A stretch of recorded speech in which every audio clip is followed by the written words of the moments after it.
And we're back once again, ladies and gentlemen, only on Last Call. Last Call with the alcohol, only on the Last Call Blue Wire Hustle YouTube channel. Joining me here now, he's on location. He's getting ready to go over to enemy territory, knock out the favorite son, and will make some money along the way. He is now with a nice little win streak in Bellator. He hopes to keep it up. I give you heavyweight rising star. I give you Said Sowma. Said, let's start off here with you're going to Russia. Did you ever think, when you started this whole journey that you'd be fighting overseas in Russia? Yeah, it was part of the plan to go places. It's one of the perks of the job. I say, get to see the world a little bit on Bellator's on Bellator's show, I guess, or any show really, just to see the world and get to travel a little bit. So you're fighting Vitaly Minakov. You're fighting over in Russia. How did this fight come about? Because he was originally supposed to take on Tyrell Fortune. So did you jump in? Did you volunteer? Did they go to you? Like, how did this fight come about in the first place? I originally saw that Bellator was going to Russia, and I've always wanted to go to Russia. It's actually on my list of places to travel. I spoke to my manager right away, like, hey, man, I want to get on that Russia show. And he said, like I'd have to fight Vitaly and just like hold on, let's see what happens. And then just like, all right, whatever, let me know if it goes through. And then I saw Tyrell getting it, and I don't know what happened there, but then he called me back. It was like, hey, you still want it? I was like, yeah, I'm down. I'll fight. He's a tough fight, but I'll fight anyone really. So they're all tough fights. Break it down for me here. What makes Minakov such a dangerous fighter? Because you and your team, we've watched tape. You know what goes on here. So what is it? Why is Minakov such an effective striker that he can beat almost anybody in this game? To be honest, I think he has an amazing amount of power in his punches, man. He's got that knockout power. He's got good sambo, good takedowns. So you can't strike freely. You always have to watch out for that takedown. And then doing that, it distracts you from being aware of all the punches he throws. Pretty athletic heavyweight too, a little faster than most. I think he's got power, man. Just knows how to punch people, knows how to crack.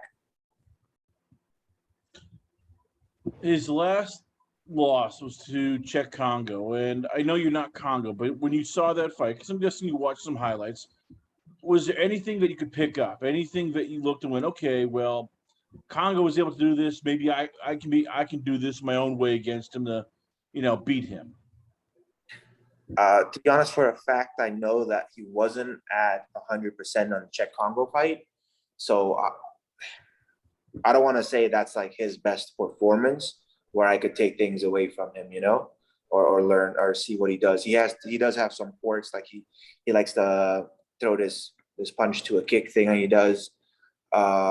He's got great control on the takedowns and keeping people down, but nothing really definitive because I know what was going on at that time with him. We're going to go back to this fight in a bit. Take me back to your last fight. You, Ronny Markes, you and I talked about it. It was tough because you're fighting a guy that you sparred with, that you're kind of friends with. How weird was it during, leading up to that fight? When did you realize, okay, it's a business and I got to take care of it? To be honest, when he threw that head kick, and all the way up until the ring, I was like, all right, it's just a friend. I'm just gonna spar, see what happens, kind of. But when he threw the head kick, I was like, all right, he's going for, like, it's him versus me. We're trying to get our paychecks too, so I understand. And then I was like, all right, I gotta go forward and do what I need to do. So yeah, then it was like a couple seconds before the fight ended. After the fight, a couple of days later, he gets released. You're still there. Is there any, I know that you got to look out for yourself, but is there a part of you that's like, oh, crap, I kind of caused my friend to get cut? I mean, that kind of sucks here. And it's nature of the beast. I mean, you don't win, you don't fight in the organization, but was there a part of you that felt bad that, hey, I kind of cost this guy his job? Yeah, I felt bad all the way leading up to, but at the same time, the same thing could have happened to me. I could have lost and got cut. And it's just, there's two, he's, I know his situation a little better. He's been around for a while. He'll be good to get fights again. For me, I'm an up and coming. I don't know who wants it. So that's how I kind of deal with it mentally for myself. I know he knows people in high places all around the world in every organization. And for me, I still need to make my mark on the world. I can't just be like, hey, you guys want me? And who knows whether they'll take me in or not, if something happens, if I lose my, if I get cut from Bellator, I mean. Take me to the fight itself. As a fighter, somebody who's broken it down, you looked at everything here.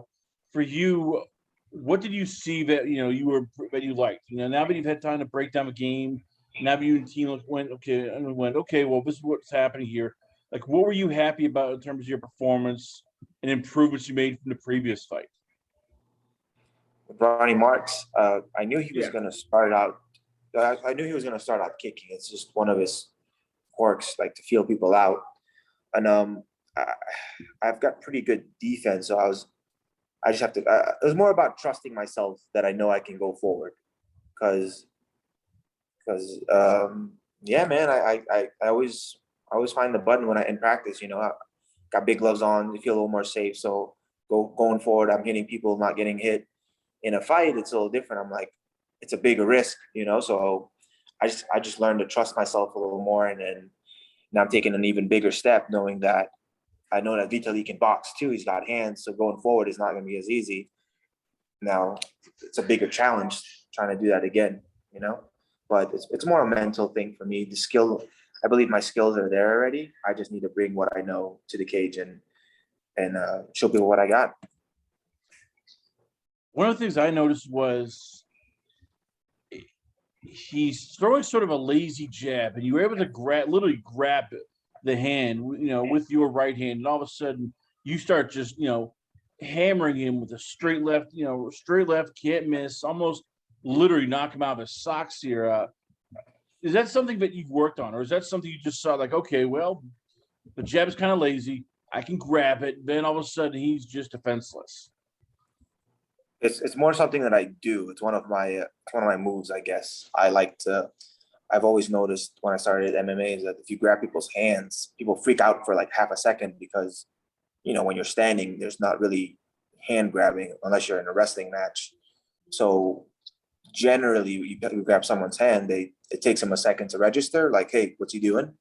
And in that moment, he moved the right way, but I stepped across with the switch stance, I guess, and that's something I've been doing for a while. And yeah, man, that hook, I was expecting the second hook to land actually, but I covered more distance. That was the only thing. I covered more distance than I thought with that step, or he didn't cover as much as I was expecting him to. So I threw two hooks. The first hook hit him, and on the second hook he was going down. I was like, oh shoot, and then yeah, and for the finish. It's nice to get a win. It's nice to have that momentum. And I know when we had talked before regarding the loss of Tyrell Fortune, you felt, okay, well, I need to be more aggressive. I need to be, first. How much does it after a fight like that where everything goes, you did what you want to do, but you were aggressive, you came forward, you achieved, the goal. How nice is it, where all of a sudden it helps with the next couple of training camps, the next couple of training, because as you said, you're seeing progress, you're seeing game plan here, you're executing what you want to do, and it just feels natural. Yeah, I'm sorry. Repeat the question. How much did it help that, from a Fortune fight to this fight with training camps going forward? Now that okay, I'm making progress. I'm no longer thinking, I'm just reacting. Everything that feels more natural. Okay, so see, the thing is, in practice, I have been doing it. I have been going forward for the last four camps. It's just bringing it out in the fight is still the thing. But my training has been the same. Still working on that. It's more of a mental thing that I got to bring to the cage. I've been, yeah, I've been working on it for four camps, or 3 4 camps, about. Now I gotta ask because a lot of people just always find there's something you want every fighter to know there's something you do to just literally take your mind off of things, whether for fun. Whether some guys play online video games, some guys hunt and fish. For you, what is it like? What's your sort of vice you do that if you want to have a day of fun, if you want to just unwind and mentally relax, what is it that you do for fun that just takes your mind off of everything? I play video games, watch movies, just hang out with my wife, like just chill, man. I prefer not to think about the fight until I'm in the ring, because I feel like it's unnecessary stress. I'm training, that's when I work on it. When I'm not training, I need to recover, not think about it, and task my body more, in my mind. So just hanging out, chilling. That's pretty much it. Yeah, video games. I guess video games is my me time.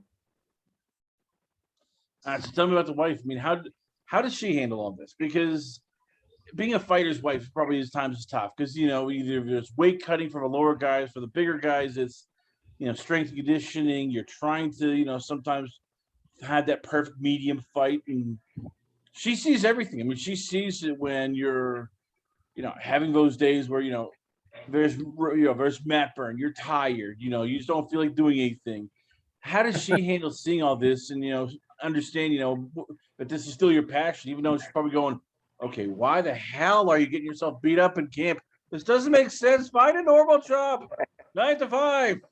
Yeah, it's it. It's she's very supportive. She helps me out when I need it. She's a good girl, like a good woman. She's good. Like she doesn't like it, obviously. She hopes I retire like as soon as possible, or like, don't fight for too long, get too much damage. But nah, man, she helps me out wherever I need it. She's very good person. We're going to end this interview on, you said before that you want to go to Russia, and you now are going. Why? Why was that a place for you that was one of those destinations? Like, what was it about the country for you that you went, okay, I really want to go here. This is on my bucket list. This is something I want to do.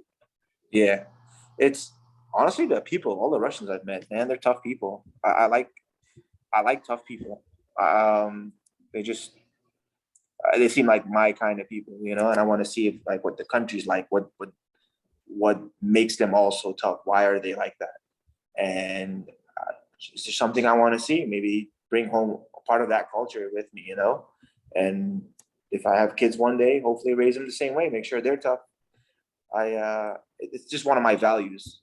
Is like being physically and mentally tough to handle life. Because, well, as you know, life isn't easy. So you got to be able to handle it.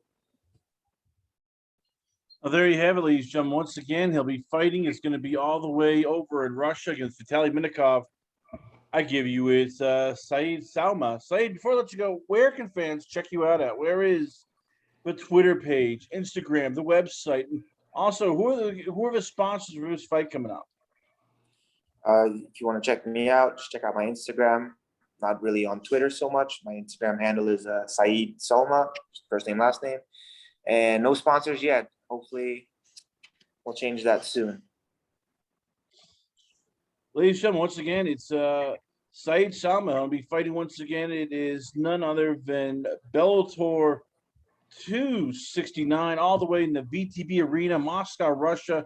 It's Fedor versus Johnson, October 23rd at 6 p.m. Eastern Time, only on Showtime. Check your time, local search details. We come back. Got a lot more going on here, only on it is Last Call. Last Call with the alcohol, only on the Last Call Blue Wire Hustle YouTube channel.